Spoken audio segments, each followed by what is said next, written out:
Soon after, we have seen the order of the reaction, of course, which is being calculated experimentally. Now we are going to see the most important concept called as molecularity of a reaction. Molecularity of a reaction. So what do you mean by this molecularity? Let us understand that one first.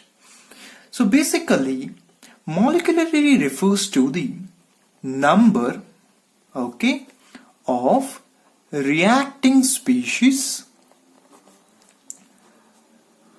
Why I have used over reacting species? Basically, that species would be your ions, it could be your atoms, or even it could be your molecules. So, number of the reacting species taking part, very much important, please note over here, taking part in an elementary reaction. In an elementary reaction.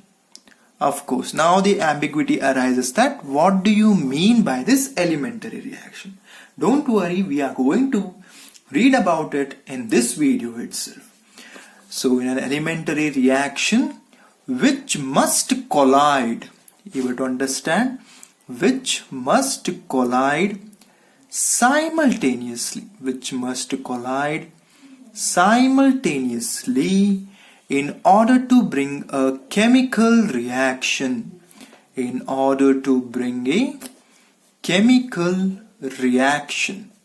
Alva. So that is called as what? As a molecularity of a reaction. Let us go it now once again. Number of, so basically what does molecularity representing? Number. Molecularity is mainly giving you what? Number of your reacting species. That means what? Reactants. So it's mainly giving you the number of the reactants which is taking part in an elementary reaction, yes, which must collide simultaneously in order to bring a chemical reaction. So whatever the rounded part I have done over here, this is an important concept one has to know. So basically our molecularity, of course it is giving you the number, but what is it is giving? The number of the reacting species involved in an elementary reaction that must collide simultaneously in order to bring a chemical reaction. So that is called as what? Your molecularity. Of course, in the order when we defined it, we also saw certain types of the order. Zero order, first order, second order. Similarly, in the molecularity also we are going to see certain types which is going to be useful in our further videos, which is known as, first of all, called as unimolecular reaction. Unimolecular reaction. That means what you can say, the reaction which involves only one reactant species. The reaction which involve only one reactant species, that is called as what? As a unimolecular reaction. Example, what you could give is a decomposition of your ammonium nitrite to give you what? N2 plus that of your 2H2O. Why I am calling it as a unimolecular reaction? Of course, the number of the reacting species, S2 into number O, of course it is 1. Hence it is called as what? As a unimolecular reaction. When I come with respect to that of your bimolecular reaction, what I could say?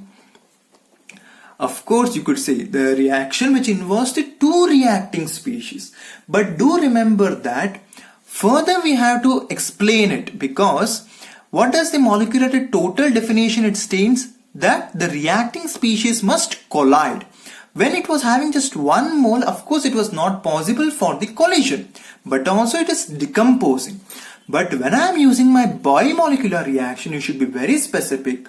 Why? Because when you are defining it, you should say that the reaction which involves simultaneous collision between the two species, alva, The reaction which involves a simultaneous collision between these two species in order to bring a reaction is called as what? Bimolecular reaction. Remember guys, even though if you are having the two species, certain cases it will not give you any product. Why? Because they are not colliding effectively.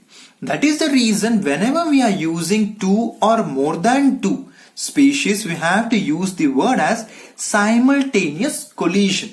Okay. Similarly, we will be seeing another part which is called as a trimolecular, or it is also called as termolecular reaction.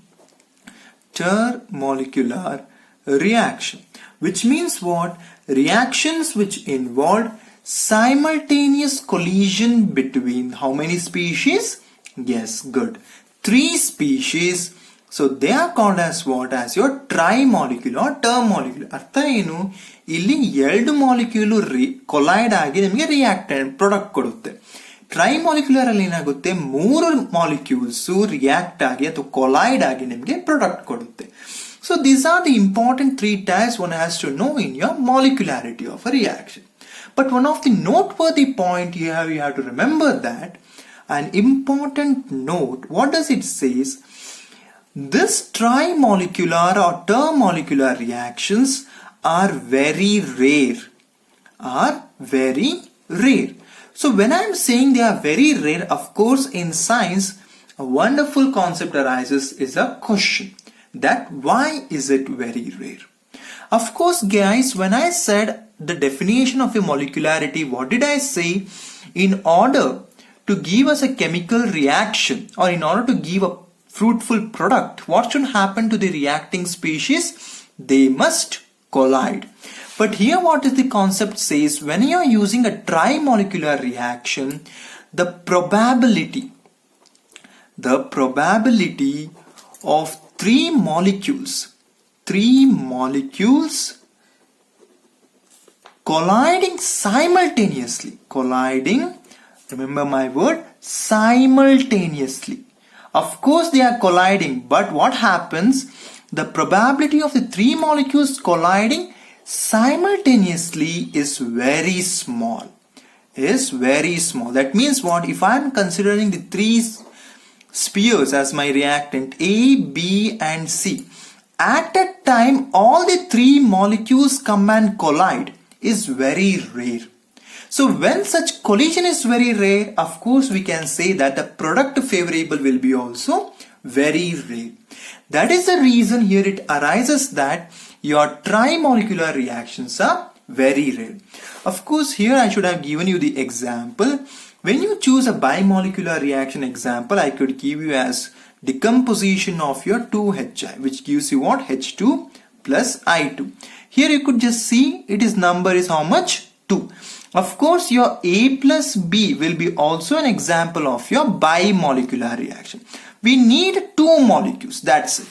Similarly, when you come for a trimolecular reaction, what you could say, 2NO plus O2 give rise to 2NO2.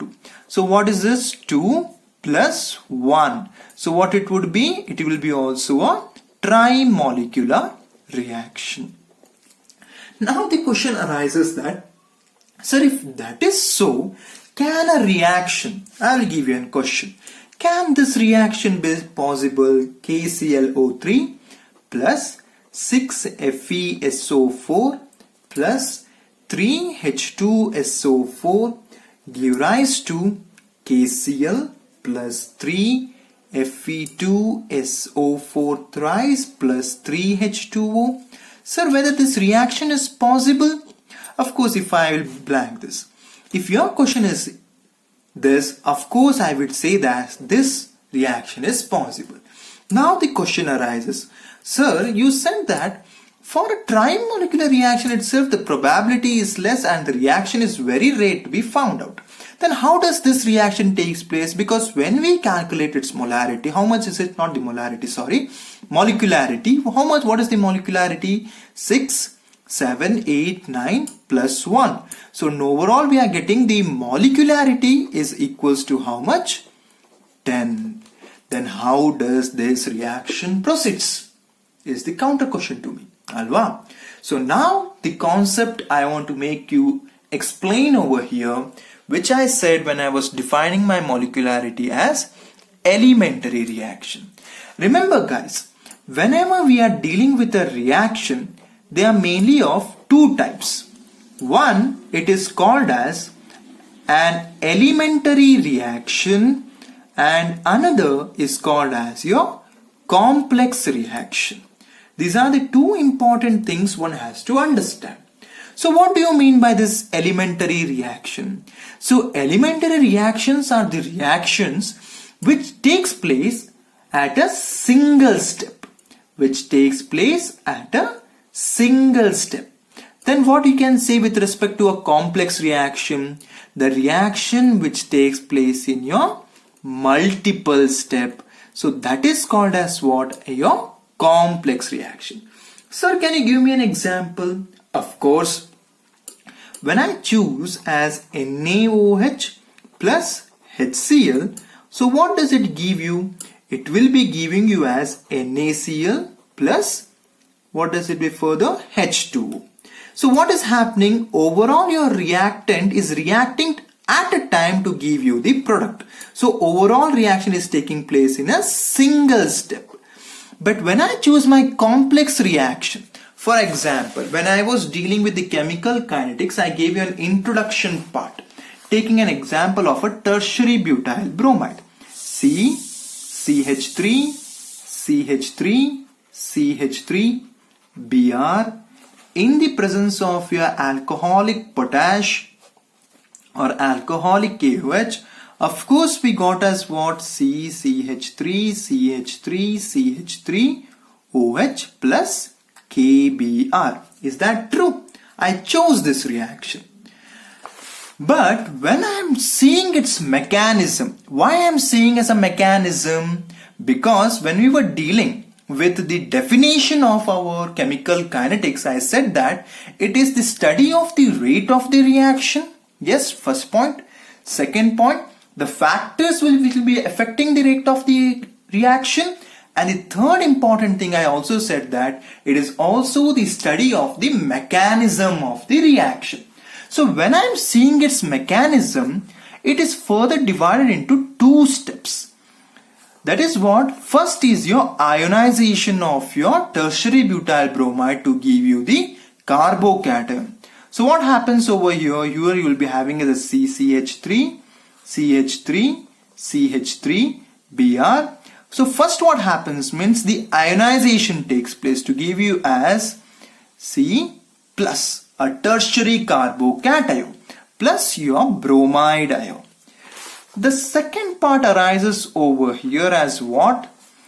Then this carbocation is going to react with that of your alcoholic potash, yes, to give you your tertiary butanol, plus that K plus Br minus will be giving you as a potassium bromide. So here you can note the point. What is that? Even though the reaction is taking place, whatever we are writing, it is written in a single step. But when I am seeing its mechanism, it is being further divided into two steps. So such reactions which are taking place in a multiple step is called as it of your complex reaction. Is called as what? Your complex reaction. Now let us move back to our topic of molecularity. Of course, sir, when you are defining the molecularity, you said that it is an elementary reaction. But now why you are explaining the complex reaction? Remember guys, this molecularity is going to be explained both in your elementary reaction as well as in a complex reaction.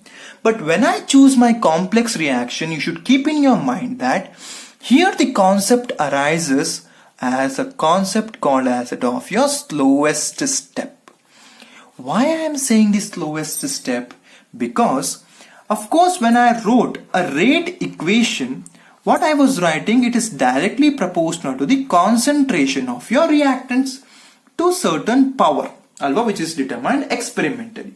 Now when the question arises that if you're having A plus B plus C plus D plus E, like that many reactants are there, of course, which will be giving you as A dash plus B dash plus C dash as your product.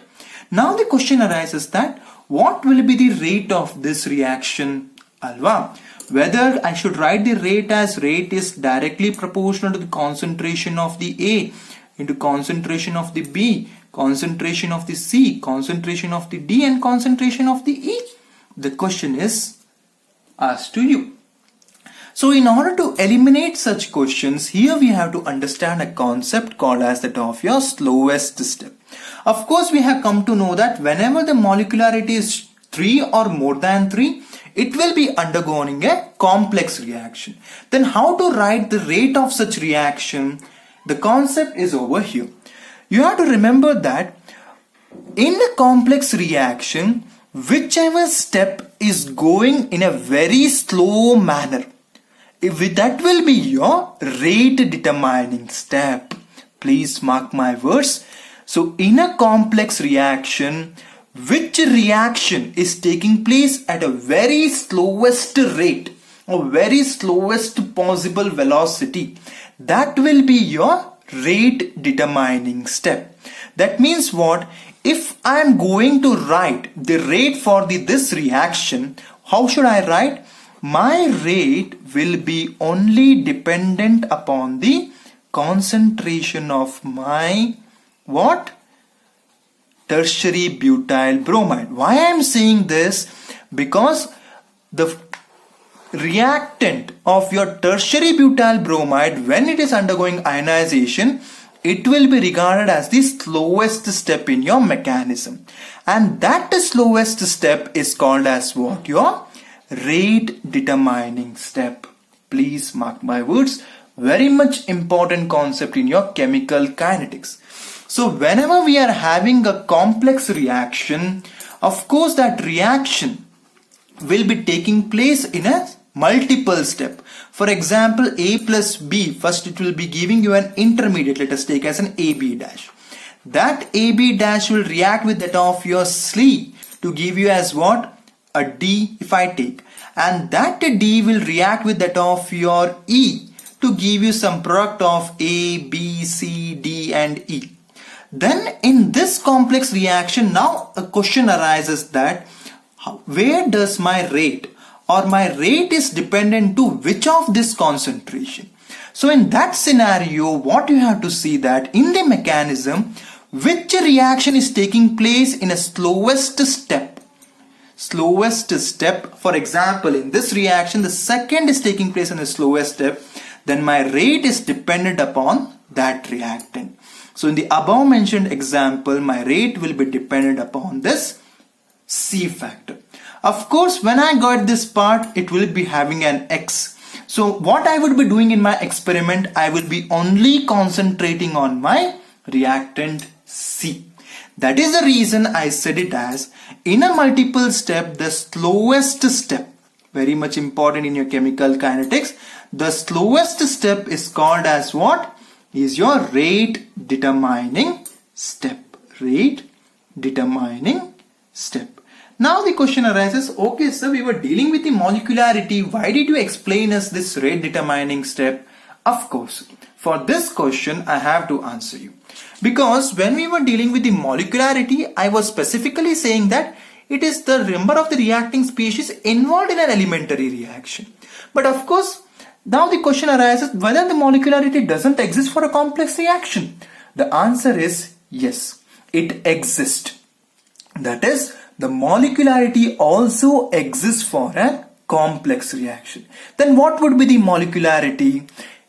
So it says that the molecularity for a complex reaction will be equal to the order of the reaction which will be involving the reactants involved in a slowest step.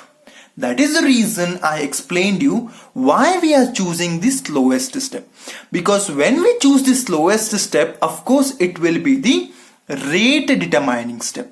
And when we consider the rate of that factor, of course we are going to calculate the order of that factor. So when we are getting the order of such reaction, then that will be the molecularity for the complex reaction. That means what? If I choose an example of your tertiary butyl bromide hydrolysis, that is your KOH part. So what will be its order? Of course, when I am doing this, X will be equals to 1. Then what will be its molecularity? Of course, it will be also equals to 1. So that is the reason I explained you that the slowest step is called as that of your rate determining step. Now when the question arises that when I am writing this equation KClO3 plus 6FeSO4, of course this reaction takes place, but how does it take place? In a multiple step. And when we did in a multiple step and understood its mechanism, remember it got the order of the reaction as equals to 2. Can you say what will be its molecularity? Of course that will be also equals to 2. And one more important point I just want to mention over here so that it should not be a confusion for you, that it is not that only the trimolecular reaction undergoes your complex reactions. Even your bimolecular also undergoes. Why I am saying that? Because when I choose a reaction, that is your 2H2O2 in the presence of your iodine in an alkaline medium, when I am choosing this, of course, I would be getting the product as 2H2O plus O2. Alva, hydrogen peroxide is an oxidizing agent. Why? Because it is giving you the oxygen. But when I understand its mechanism, I would be writing it in a 2 steps. That is, first step will be what? First, your H2O2 reacts with that of your iodide to give you an intermediate, which is called as an IO minus, iodate ion, IO minus. Then this once again reacts with that of your IO minus to give you as H2O plus I minus plus O2. So now the question arises that, of course, then what will be its order of the reaction? So basically the slowest step when we see over here, the first step is your slowest step, which is including your both H2O2 and I minus. So of course my rate will be proportional to what? The slowest step reactants. Alva? Because why? The slowest step is known as what? The rate determining step. So my rate will be directly proportional to the concentration of your H2 and that of your I minus. It is X, it is Y, I don't know. Of course, when I am doing my experiment, what I will do? I will be notifying that if I am going to change the concentration of H2, what will be the change in the rate? Then afterwards I would be keeping my H2O2 constant and I will be changing my I minus. I will be seeing that what will be changed in the rate. Remember when we saw such things, it was following a first order reaction. So it could be possible that X could be half and Y could be half. Then only you can have an X plus Y as 1. It is not that it should be half itself.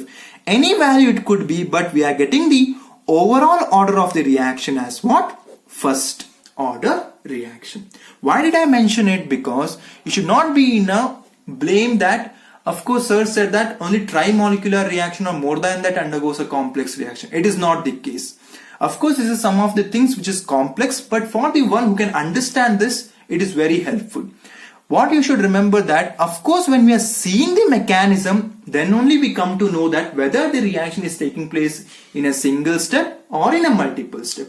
If it is taking place in a single step, of course, we will be seeing its rate directly by measuring it, order of the reaction.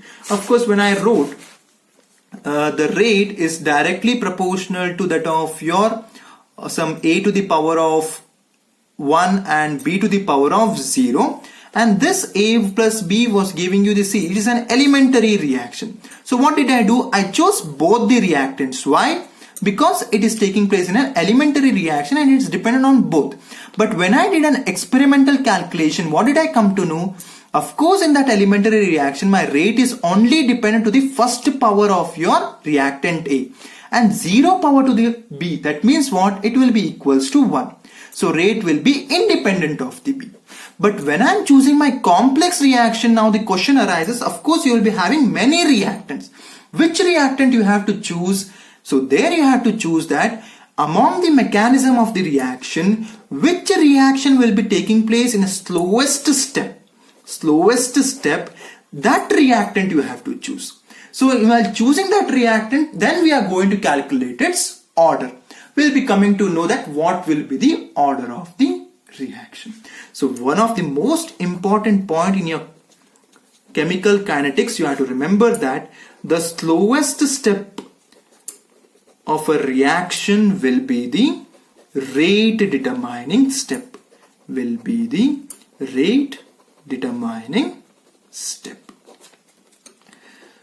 So this completes the concept of your molecularity.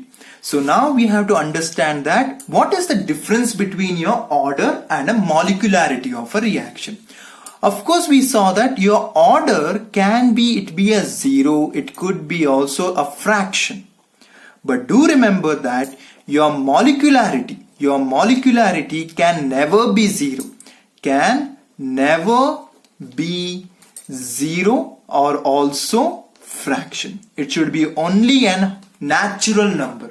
Of course, some of the textbooks say it's a whole number, but whole number also includes zero. So that is the reason I am saying it should be a natural number. It cannot be zero, it cannot be a fraction. But order can be zero and even a fraction, and even sometimes it can be also negative also. The next important concept which I have to say that your order is applicable both for your elementary and that of your complex reactions. So we can find the order for both elementary and that of your complex reaction. But when I am saying for molecularity, can you please explain me? Of course, it is only applicable for your elementary reaction. That is, the reaction takes place in a single step. But what for the complex reaction? So there you have to understand the concept of your slowest step. So in the complex reaction, the reaction which is taking place at a slowest step, first we are going to calculate its order. So ಯಾವ ಒಂದು step in complex reaction ಅಲ್ಲಿ ಯಾವ ಒಂದು reaction ತುಂಬಾನೇ ನಿಧಾನಕ್ಕೆ ನಡೀತಾ ಉಂಟು ಆ ರಿಯಾಕ್ಟೆಂಟ್ ನ ನಾವು ಚೂಸ್ ಮಾಡಿಕೊಂಡು ಅದರದ್ದು ಫಸ್ಟ್ ನಾವು ಆರ್ಡರ್ ನ ಕಂಡುಹಿಡಿತೀವಿ. ಏನು ಆರ್ಡರ್ ಬಂದಿರುತ್ತೆ that will be the molecularity of the reaction for your complex reaction. Remember, this is one of the most important point you have to remember. So I'm not saying that molecularity can't be calculated for your complex. We can calculate, but how can we calculate? It will be equal to the order of the reaction, which will be calculated from your slowest step of your reaction.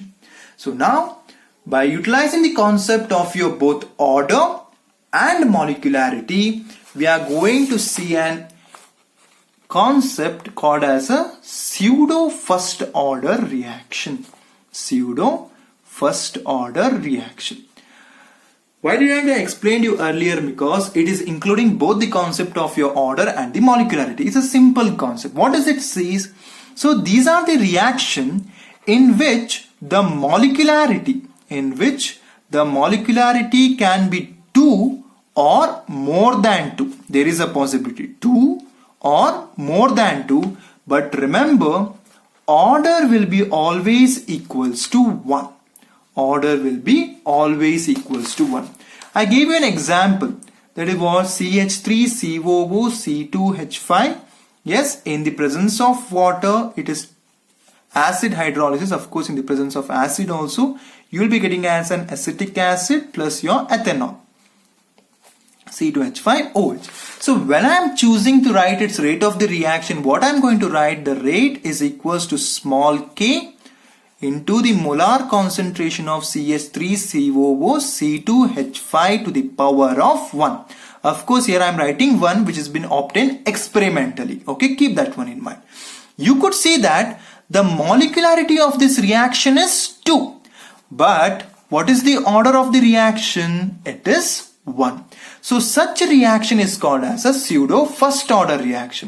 You have to understand over here whatever the rate is there, that is how fast the reaction is progressing, it is only dependent upon your concentration of your ethyl acetate, and it is independent of whatever the amount of the water you take. That is what it is saying.